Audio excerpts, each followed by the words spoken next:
गीता की बातों का अनुसरण करने से जीवन बदल जाता है और व्यक्ति को हर काम में सफलता मिलती है। आइए जानते हैं श्रीमद् भागवत गीता की उन बातों के बारे में जिन्हें अपनाने से सफलता मिलती है। गीता के अनुसार व्यक्ति को अपने क्रोध पर काबू करना सीखना चाहिए। क्रोध आने पर व्यक्ति खुद पर नियंत्रण खो बैठता है और आवेश में आकर गलत काम कर बैठता है। क्रोध में लिए गए फैसले अक्सर गलत होते हैं, जिससे व्यक्ति आगे चलकर पछताता है। इसलिए क्रोध आने पर खुद को शांत करने का प्रयास करें। श्रीमद् भागवत गीता के अनुसार हर मनुष्य को आत्ममंथन जरूर करना चाहिए। आत्मज्ञान के जरिए ही व्यक्ति को अपने गुण और अवगुण के बारे में पता चलता है। आत्ममंथन व्यक्ति को सही गलत का निर्णय करने में मदद करता है। इसलिए कुछ समय अकेले रहकर आत्ममंथन जरूर करें। श्री कृष्ण के अनुसार व्यक्ति को स्वयं का आकलन करना भी बेहद आवश्यक है। जब तक आप खुद को नहीं समझेंगे, तब तक आप स्वयं से जुड़ा कोई भी फैसला मजबूती के साथ नहीं कर सकेंगे। जब मनुष्य अपने गुणों और कमियों को जान लेता है, तब वह अपने व्यक्तित्व का निर्माण सही ढंग से कर पाता है। श्री कृष्ण के उपदेश के अनुसार मनुष्य को उसके कर्मों के अनुरूप ही फल मिलता है। इसलिए परिणाम के बारे में सोचे बिना व्यक्ति को सिर्फ अपने कर्म पर ध्यान देना चाहिए।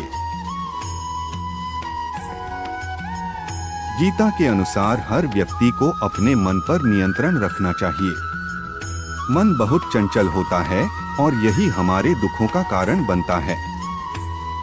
जो व्यक्ति अपने मन पर काबू पा लेता, वो सफलता की राह पर चल पड़ता है। ऐसा व्यक्ति सिर्फ अपने कर्म पर केंद्रित रहता है और लक्ष्य को आसानी से हासिल कर लेता है। लोग अक्सर सच कहने से बचते हैं या डरते हैं, पर सत्य कभी छुप नहीं सकता और न ही कभी मिट सकता है।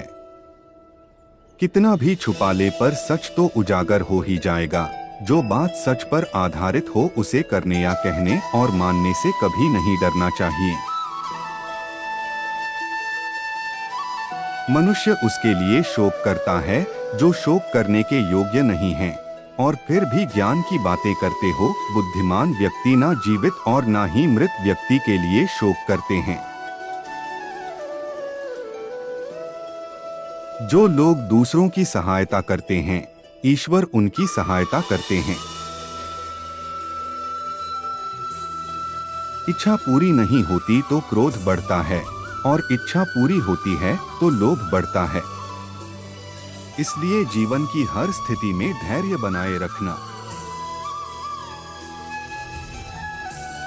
धर्म केवल रास्ता दिखाता है, लेकिन मंजिल तक तो कर्म ही पहुंचाता है। वह जो सभी इच्छाएं त्याग देता है, मैं और मेरा की लालसा तथा भावना से मुक्त हो जाता है, उसे शांति प्राप्त होती है।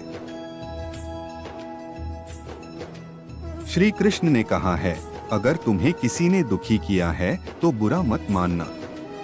लोग उसी पेड़ पर पत्थर मारते हैं जिस पेड़ पर ज्यादा मीठे फल होते हैं। स्वार्थ से रिश्ते बनाने की कितनी भी कोशिश करें, वो कभी नहीं बनते हैं। और प्रेम से बने रिश्तों को कितना भी तोड़ने की कोशिश करें, वो कभी नहीं टूटते। अगर व्यक्ति शिक्षा से पहले संस्कार, व्यापार से पहले व्यवहार और भगवान से पहले माता पिता को पहचान ले, तो जिंदगी में कभी कोई कठिनाई नहीं आएगी। जिस मनुष्य ने जवानी में बहुत पाप किए हैं, उसे बुढ़ापे में नींद नहीं आती। जो कुछ हुआ अच्छे के लिए हुआ, जो हो रहा है अच्छे के लिए हो रहा है, जो होगा वह भी अच्छे के लिए ही होगा। आप वही हैं जिसमें आप विश्वास करते हैं। आप वह बन जाते हैं जो आप मानते हैं कि आप बन सकते हैं। जिस इंसान के चारों तरफ नकारात्मक लोग रहते हैं, उस इंसान का मंजिल से भटक जाना तय है। इंद्रियों के अधीन होने से मनुष्य के जीवन में विकार और परेशानियां आती हैं। सुख दुख का आना जाना सर्दी गर्मी के आने जाने के जैसा ही है, इसलिए इन्हें सहन करना सीखना ही उचित है। जीवन में वाणी को संयम में रखना अनिवार्य है, क्योंकि वाणी से दिए हुए घाव कभी भरे नहीं जा सकते। परिवर्तन ही संसार में स्थायी है, इसलिए परिवर्तन से भयभीत नहीं होना चाहिए। जो लोग दूसरों की सहायता करते हैं, ईश्वर उनकी सहायता करते हैं। आत्मा शरीर को वैसे ही छोड़ देती है, जैसे मनुष्य पुराने कपड़ों को उतारकर नए कपड़े धारण कर लेता है।